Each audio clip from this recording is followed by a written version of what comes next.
Border पे India को तैयार करें चाइना के खिलाफ, और उसकी वजह से बहुत से उनके नखरे बर्दाश्त किए जा रहे हैं। क्या इमेजिन कर सकते हो कि सऊदी अरेबिया जो तेल के ऊपर इतना उछलता है, वो आज भीख मांगने पे वो भारत भी आने वाला है कि मोदी जी तुसी कुछ पैसे लगा दो।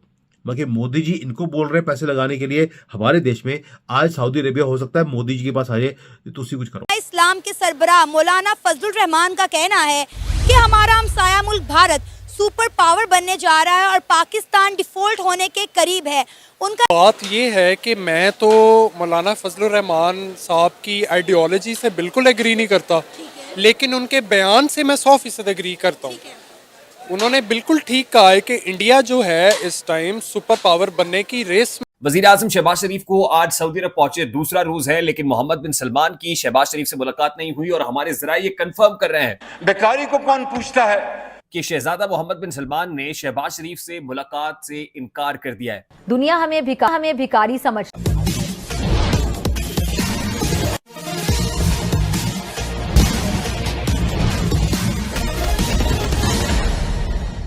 वो भारत भी आने वाला है कि मोदी जी तुसी कुछ पैसे लगा दो। मगर मोदी जी इनको बोल रहे हैं पैसे लगाने के लिए हमारे देश में। आज सऊदी अरेबिया हो सकता है मोदी जी के पास आ जाए। भर में जितने मदरसे हैं उनको चलाने के लिए सऊदी अरेबिया से ही एनजीओ के थ्रू पैसे भेजे जाते थे ताकि दूसरे कंट्रीज में जिहाद खड़ा हो, ताकि वो कभी भी चैन से रह ना सके। आज सऊदी अरेबिया खुद चैन से नहीं रह सकता है और उसकी अपनी नाक कट गई है पूरी दुनिया के सामने। अब होगा क्या? जो ये नियॉम प्रोजेक्ट था इनका, इतना ब्यूटीफुल प्रोजेक्ट था, इसमें कोई शक की बात नहीं है कि आप एक कोने से दूसरे कोने तक आप 20 मिनट में पहुंच सकते हैं, बेशक वो 170 माइल का डिस्टेंस क्यों ना हो। पहली बात तो ये। दूसरा एक और उसमें खासियत ये थी कि अंदर कोई गाड़ी नहीं चलेगी इस लाइन के अंदर। ये पूरा एक मेगा सिटी होगा जिसके अंदर शॉपिंग मॉल भी है, स्कूल भी है, कॉलेज भी है, उसके अंदर ऑफिस भी है, घर भी है। और ये ग्रीन होगा, ये पूरा का पूरा इको फ्रेंडली होगा, तेल की यूज नहीं होगी और सोलर को यूज किया जाएगा।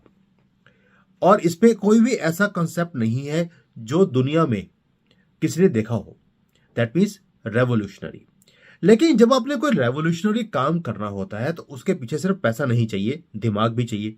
वो इन सऊदियों के पास है नहीं, बाहर से मंगवाते हैं। तो इन्होंने भी बाहर से लोगों को बुलाया, कंसल्टेंट्स को बेशुमार उनको पैसे दिए गए और कंसल्टेंट्स भी बड़े भंगड़े डाल रहे थे कि भाई हमें ये प्रोजेक्ट मिल गया है। अब हुआ क्या है, जो वो कंसल्टेंट थे उनकी भी नाक कट गई है। जब काम शुरू किया तो पता लगा कि यार ये तो डिले हो रहा है। पहले साल में ही इतना डिले हो गया कि जो प्रोजेक्ट 2030 में पूरा होना था वो 2050 में पूरा होगा। ये तो हालत है। और जो पूरा किंगडम है सऊदी अरेबिया का, वो इस बोझ के नीचे दबता जा रहा है। गवर्नमेंट के पास सैलरी देने के भी पैसे नहीं है, क्योंकि जब आपको पता है कि जमीयत उलमा इस्लाम के जो सरबराह हैं मौलाना फजलुर रहमान, उन्होंने एक स्टेटमेंट दी है जो सोशल मीडिया पर कह लें कि जंगल में आग की तरह फैल गई है। उन्होंने कहा है कि हमारा हमसाया मुल्क भारत सुपर पावर बनने जा रहा है और Pakistan is about to default. क्या कहेंगे जब हमारे सियासतदान इस तरह का बयान देते हैं, सोशल मीडिया पर बहुत ज़्यादा वायरल हो जाता है। ख़ासकर इंडिया में भी इस पर तनकीद की जा रही है कि 70 साल पहले जो मुल्क हमसे अलग हुआ, आज उसके सियासतदान हमारी तारीफ़ें कर रहे हैं और अपने मुल्क के बारे में बता रहे हैं कि हमारे मुल्क में सियासी हालात क्या हैं और हमारा मुल्क डिफ़ॉल्ट हो रहा है। क्या कहना चाहेंगे मौलाना फजलुर रहमान के इस बयान पर? देखें, बात ये है कि मैं तो मौलाना फजलुर रहमान साहब की आइडियोलॉजी से बिल्कुल एग्री नहीं करता, लेकिन उनके बयान से मैं 100% एग्री करता हूँ। उन्होंने बिल्कुल ठीक कहा है कि इंडिया जो है इस टाइम सुपर पावर बनने की रेस में। बॉर्डर पे इंडिया को तैयार करें चाइना के खिलाफ, और उसकी वजह से बहुत से उनके नखरे बर्दाश्त किए जा रहे हैं। जो इक़्तिदार मगरिब जिसको बहुत उनका प्रचार करता है, ह्यूमन राइट्स का, रिलीजियस फ्रीडम का, मीडिया फ्रीडम का, जुडिशल इंडिपेंडेंस का, जब हिंदुस्तान का नाम आता है तो आम तौर पर आके। वज़ीर आज़म शहबाज शरीफ को आज सऊदी अरब पहुंचे दूसरा रोज है, लेकिन मोहम्मद बिन सलमान की शहबाज शरीफ से मुलाकात नहीं हुई और हमारे ज़राए ये कंफर्म कर रहे हैं बेकारी को कौन पूछता है कि शहजादा मोहम्मद बिन सलमान ने शहबाज शरीफ से मुलाकात से इनकार कर दिया है। दुनिया हमें भिखारी समझती है। सऊदी अरेबिया ने जो CPEC-2 जिसकी हम बार बार बात कर रहे थे, ये गल्फ की तरफ से है, जिसमें कतर, UAE, सऊदी अरेबिया ये मिल के कोई 31 से 35 बिलियन डॉलर का एक पैकेज है जो कि इन्वेस्टमेंट की शक्ल में पाकिस्तान आने के लिए तैयार है। अब आवाम को मेरे ख्याल से समझना होगा कि ये सब बातें हैं, ये सिर्फ बातें होती हैं, ये सब ड्रामा है, कुछ नहीं होना। इसी चक्की में आ गया है कि हिंदुस्तान में बहुत पुराने कैपिटलिस्ट थे और जो नए लोग आए हैं जिनमें अडानी का नाम है, खैर अंबानी तो इससे काफ़ी पहले थे, लेकिन अंबानी भी पुरानों के मुकाबले में नए हैं।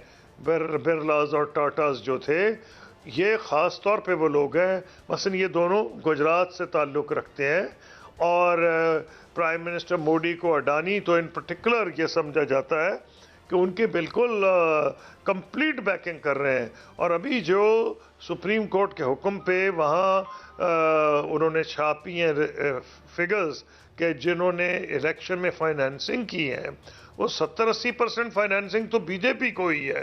तो इंडिया का जो कैपिटलिस्ट है वो बैक कर रहा है बीजेपी को, इसमें कोई दो राय है नहीं।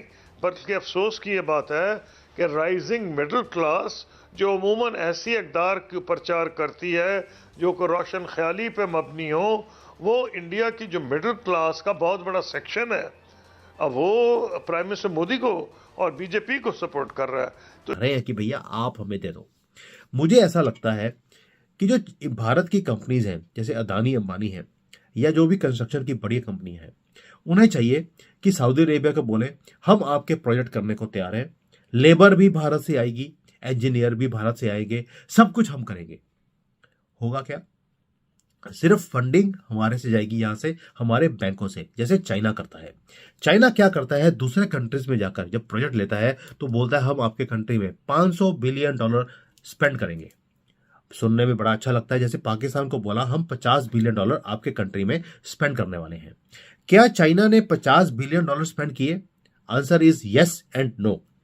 यस इसलिए जब प्रोजेक्ट पकड़े गए तो उसके अंदर इन्होंने बोल दिया कि आपके पावर प्रोजेक्ट है वो हम लगाएंगे, लेकिन इसको लगाने के लिए टेक्नोलॉजी मेरे से आएगी। यानी कि चाइनीज कंपनी ने जाकर प्रोजेक्ट लगाया, उसकी इंजीनियरिंग चाइनीज ने करी, उसके लेबर तक जो झाड़ू मारने वाला है नीचे वो भी चाइना से ही आया है, लोकल एक भी आदमी नहीं लिया। तो ये $50 बिलियन किसको दिया? उन्होंने अपने बैंक से पाकिस्तान को दिया और दूसरे तरफ से अपनी ही चाइनीज कंपनीज को और लेबर को पेमेंट कर दी। यानी कि पूरा का पूरा $50 बिलियन वापस चाइना में ही पहुंच गया है।